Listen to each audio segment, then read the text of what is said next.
আসসালামু আলাইকুম ওয়া রাহমাতুল্লাহি ওয়া বারাকাতুহু। আমার নাম মোহাম্মদ মুবাশশিরুল ইসলাম রাবিদ। আজকে আমার সাথে আছে আমার বড় ভাইয়া মোহাম্মদ মুসাব্বিরুল ইসলাম রনক। আজকে আমি তোমাকে 5টি প্রশ্ন করব। আজকে আমাদের প্রশ্নোত্তর সিরিজের 20 নম্বর এপিসোড এবং আজকের প্রশ্নোত্তর পর্বটি হবে আমাদের নামাজে সালাম ফেরানোর পর কিছু করণীয় নিয়ে। হুম। তো প্রথমে নামাজে সালাম ফেরানোর পর ফরজ সালাতে যখন আমরা সালাম ফিরাই তারপর কি বলতে হয়? 3 বার আস্তাগফিরুল্লাহ। আস্তাগফিরুল্লাহ আস্তাগফিরুল্লাহ আস্তাগফিরুল্লাহ। আমরা যখন ফরজ সালাতে নামাজে সালাম ফিরাই, সালাম ফিরানোর পর আমরা 3 বার আস্তাগফিরুল্লাহ পাঠ করব। তারপর আমরা কি বলবো? আল্লাহুম্মা আনতাস সালাম ওয়া মিনকাস সালাম তাবারাকতা ইয়া জাল জালালি ওয়াল ইকরাম। হ্যাঁ, সালাম ফেরানোর পর 3 বার আস্তাগফিরুল্লাহ, তারপর আল্লাহুম্মা আনতাস সালাম ওয়া মিনকাস সালাম তাবারাকতা ইয়া জাল জালালি ওয়াল ইকরাম। এটা পাবেন আপনারা সহিহ মুসলিমের হাদিসে, হাদিস নাম্বার 1221, হাদিস একাডেমি থেকে যেটা ছাপানো সেখানে। আল্লাহুম্মা আনতাস সালাম ওয়া মিনকাস সালাম তাবারাকতা ইয়া যাল জালালি ওয়াল ইকরাম। এরপরে আরো একটি প্রশ্ন, 3 নম্বর প্রশ্ন, সেটা হচ্ছে ফরজ সালাতে সালাম ফেরানোর পর কি পাঠ করলে মৃত্যু ব্যতীত জান্নাতে প্রবেশের ক্ষেত্রে আর কিছু বাধা হয়ে থাকে না? আয়াতুল কুরসি। হ্যাঁ, ফরজ সালাতের পর যদি আমরা আয়াতুল কুরসি পাঠ করি সালাম ফেরানোর পর, তাহলে মৃত্যু ব্যতীত জান্নাত প্রবেশের ক্ষেত্রে আর কিছু বাধা হয়ে থাকে না। এটা উল্লেখ করা হচ্ছে বুলগুল মারাম, হাদিস নাম্বার 326, সহিহুল জামে, হাদিস নাম্বার 6464।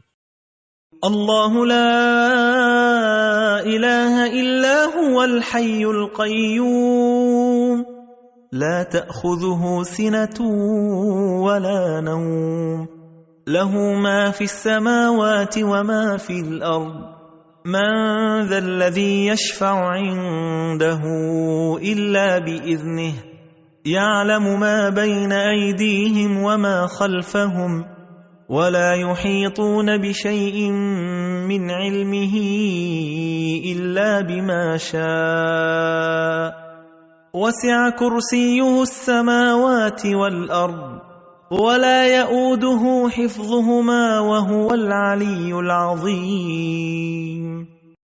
4 নম্বর প্রশ্ন, সেটা হচ্ছে যে সালাম ফেরানোর পর কিছু দোয়া রয়েছে যেগুলো পাঠ করলে সমুদ্রের ফেনা সমতুল্য যদি গুনাহ থাকে তাহলে সেগুলো মাফ করে দেওয়া হয়।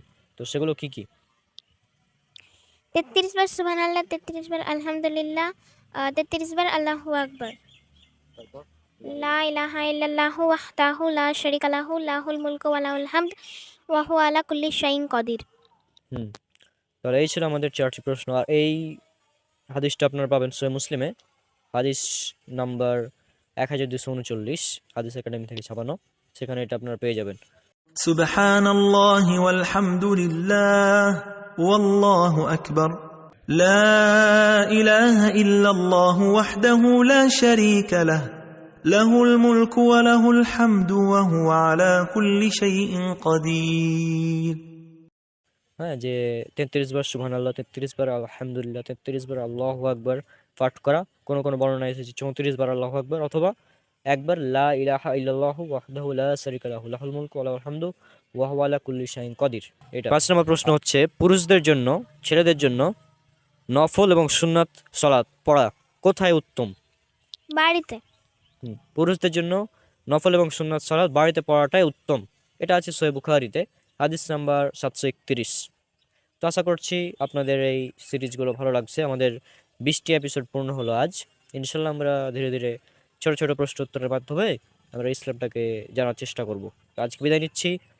সবাই আমাদের জন্য অনেক অনেক দোয়া করবেন। আসসালামু আলাইকুম ওয়া রাহমাতুল্লাহি ওয়া বারাকাতুহু।